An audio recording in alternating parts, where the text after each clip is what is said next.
Kuna kitu watu wengi hawajui kuhusu utajiri. Sio bahati, sio elimu pekee, na sio kazi ngumu tu. Ni mfumo wa fikra.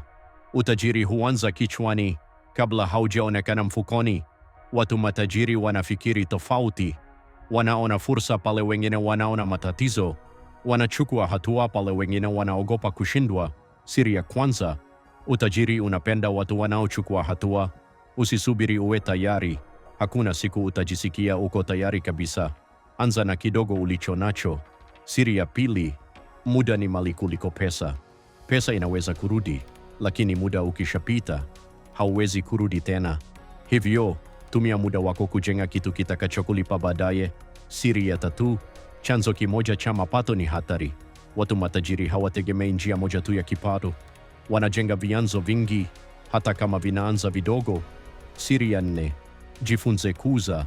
Haijalishi unafanya nini, kama huwezi kuuza wazo lako, huduma yako au bidhaa yako, utajiri utabaki ndoto. Na siri ya mwisho: uvumilivu.